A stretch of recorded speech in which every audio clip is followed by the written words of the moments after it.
Hello friends, आप सभी का स्वागत है हमारे यूट्यूब चैनल विजार्ड क्लासेस पर। दोस्तों, ये क्लास जो है पीपीएससी कंप्यूटर टीचर और एसटीईटी कंप्यूटर साइंस के लिए जो है ये क्लासेस है।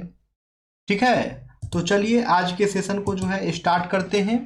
और उससे पहले कि पिछले सेशन में हम लोगों ने इस क्वेश्चंस को होमवर्क में दिया था, तो क्वेश्चन ये है कि which of the following is generally used for performing task like creating the structure of the relation, deleting relation.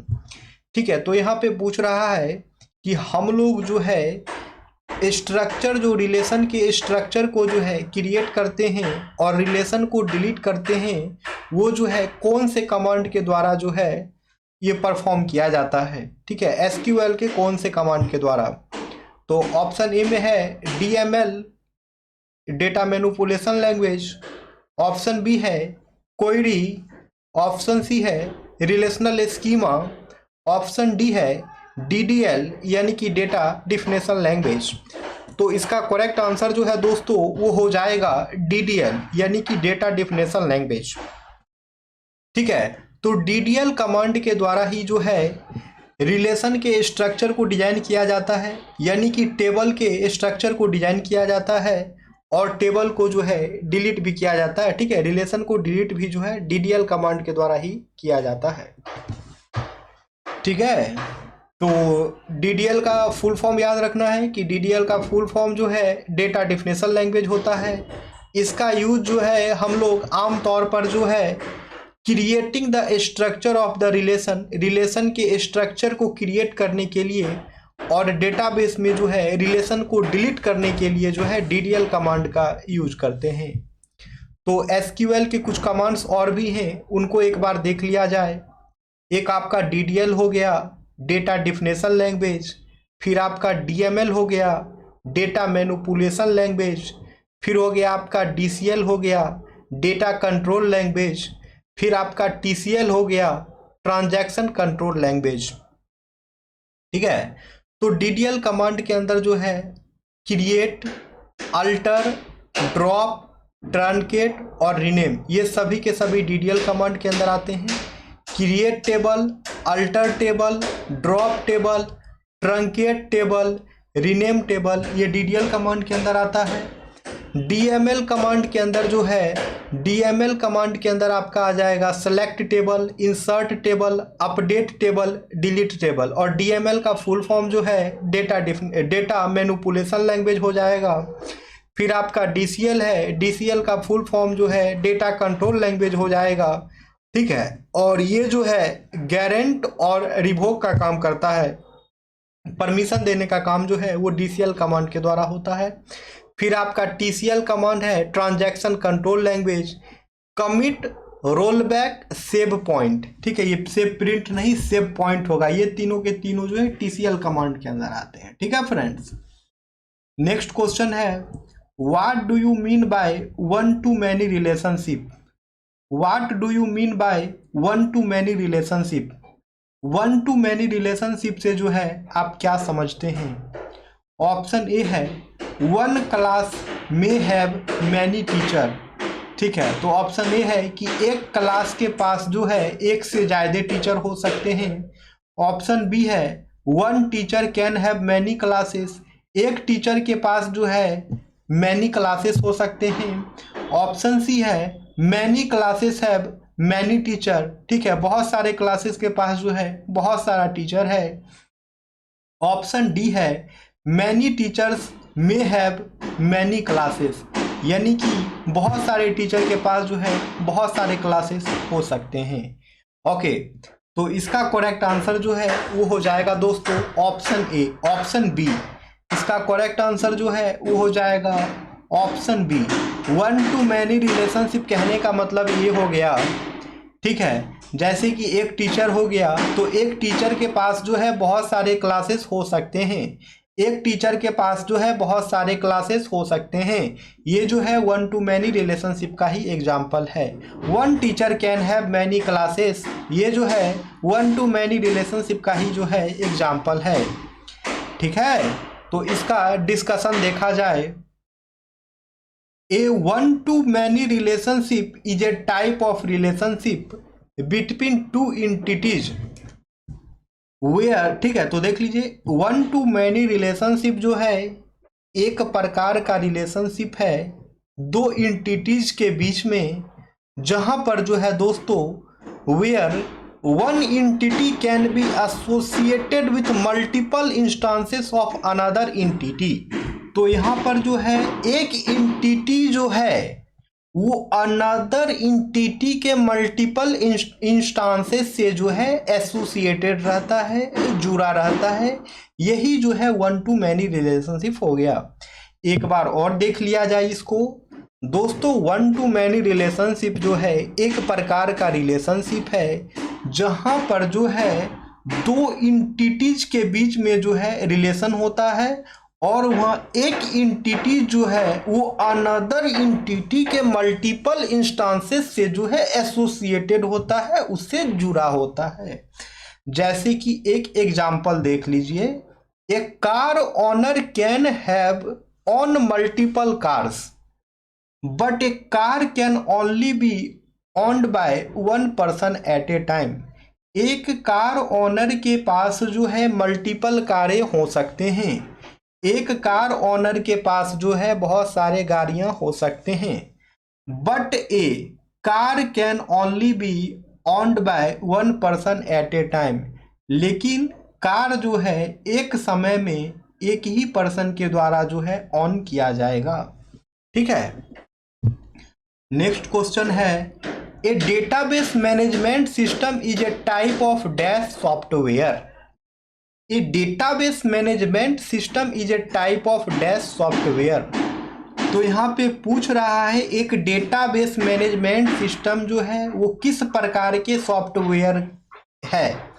एक डीबीएमएस जो है एक डेटाबेस मैनेजमेंट सिस्टम जो है वो जो है किस प्रकार का सॉफ्टवेयर है।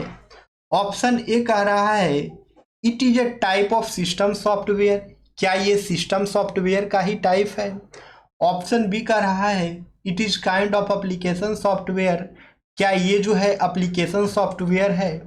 ऑप्शन सी कह रहा है it is a kind of general software, क्या ये जो है एक प्रकार का जनरल सॉफ्टवेयर है।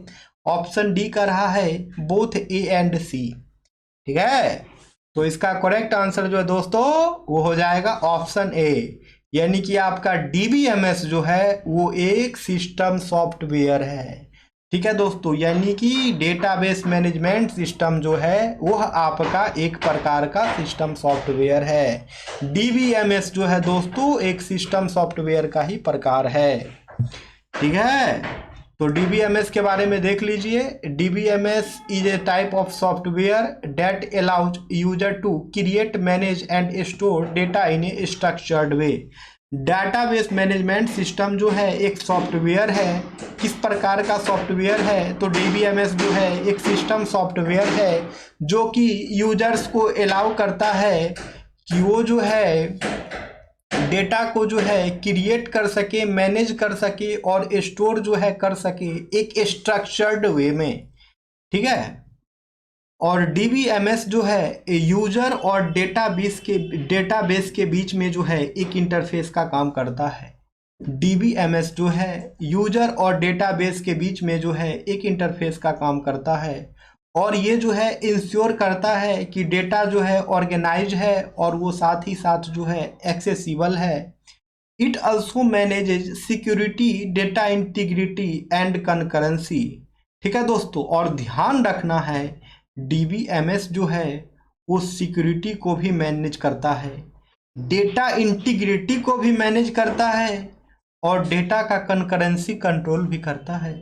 ये सभी के सभी फीचर्स जो हैं डीबीएमएस के हैं, ठीक है। तो डीबीएमएस क्या करता है, तो डीबीएमएस जो है यूजर और डेटाबेस के बीच में एक इंटरफेस का काम करता है और ये इंश्योर करता है कि डेटा जो है ऑर्गेनाइज्ड है और वो एक्सेसिबल है। साथ में डीबीएमएस यह भी मैनेज करता है कि डेटा इंटीग्रिटी हो, सिक्योरिटी हो और साथ ही साथ में जो है डेटा में जो है कंकरेंसी कंट्रोल भी हो। ये सभी के सभी फीचर्स जो है डीबीएमएस के हैं। तो वही बात यहाँ पे लिखा गया है DBMS के फीचर्स के बारे में कि DBMS यूजर्स को क्या क्या अलाउ करता है।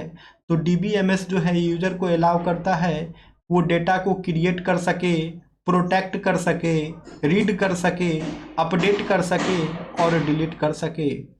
Define, create, query, update and administer database, ये भी जो है DBMS ही अलाउ करता है। DBMS के कुछ उदाहरण हो गए जैसे कि MySQL हो गया, Oracle हो गया, MongoDB हो गया, MariaDB हो गया, PostgreSQL हो गया, Microsoft SQL सर्वर हो गया, Microsoft Access हो गया। ये सभी के सभी जो हैं DBMS के ही उदाहरण हैं। नेक्स्ट क्वेश्चन है the term FAT is stand for. The term FAT is stand for, एक टर्म जो है FAT, तो इस FAT का फुल फॉर्म क्या होगा वो पूछ रहा है। ऑप्शन ए है file allocation tree, option B है file allocation table, option C है file allocation graph, option D है ऑल ऑफ द एबव। तो इसका करेक्ट आंसर जो है वो हो जाएगा दोस्तों फाइल एलोकेशन टेबल।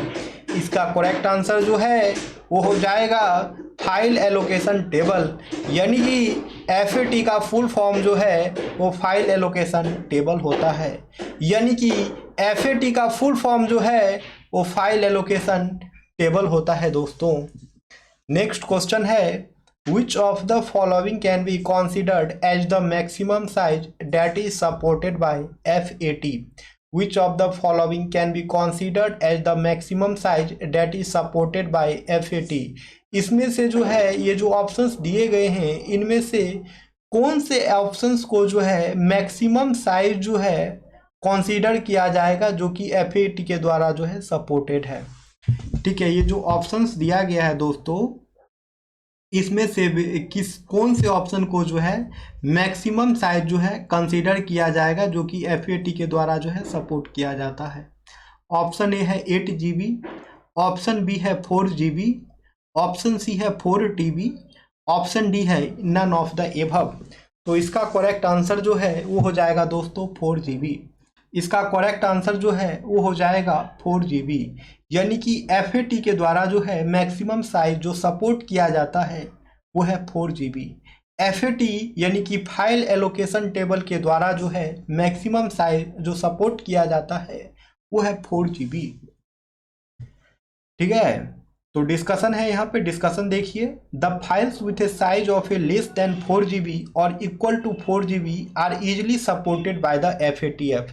यानी फाइल का साइज जो 4 GB से कम हो या फिर 4 GB के बराबर हो वो जो है FAT के द्वारा जो है इजिली सपोर्ट किया जाता है, यानी कि फाइल एलोकेशन टेबल के द्वारा जो है इजिली सपोर्ट किया जाता है। All files with a size of greater than the maximum size or is 4 GB are not supported by the FATF। ठीक है, तो जो भी फाइल जिनके साइज जो है 4 GB से ज़्यादा हैं वो जो है FAT के द्वारा जो है सपोर्ट नहीं किया जाता है। ठीक है, अब है यहाँ पे the term NTFS refers to which one of the following. तो इस क्वेश्चन का आंसर आप लोग को कमेंट सेक्शन में करना है। ये क्वेश्चन जो है आप लोगों का होमवर्क हो गया। ठीक है, ऑप्शन ए है new technology file system, option B है new tree file system, option C है new table file system, option D है बोथ ए एंड सी। तो आप लोगों को जो है इसका आंसर कमेंट सेक्शन में करना है। ये क्वेश्चन जो है आप लोगों का होमवर्क हुआ दोस्तों। ठीक है, तो होमवर्क कंप्लीट करने की कोशिश अवश्य करें।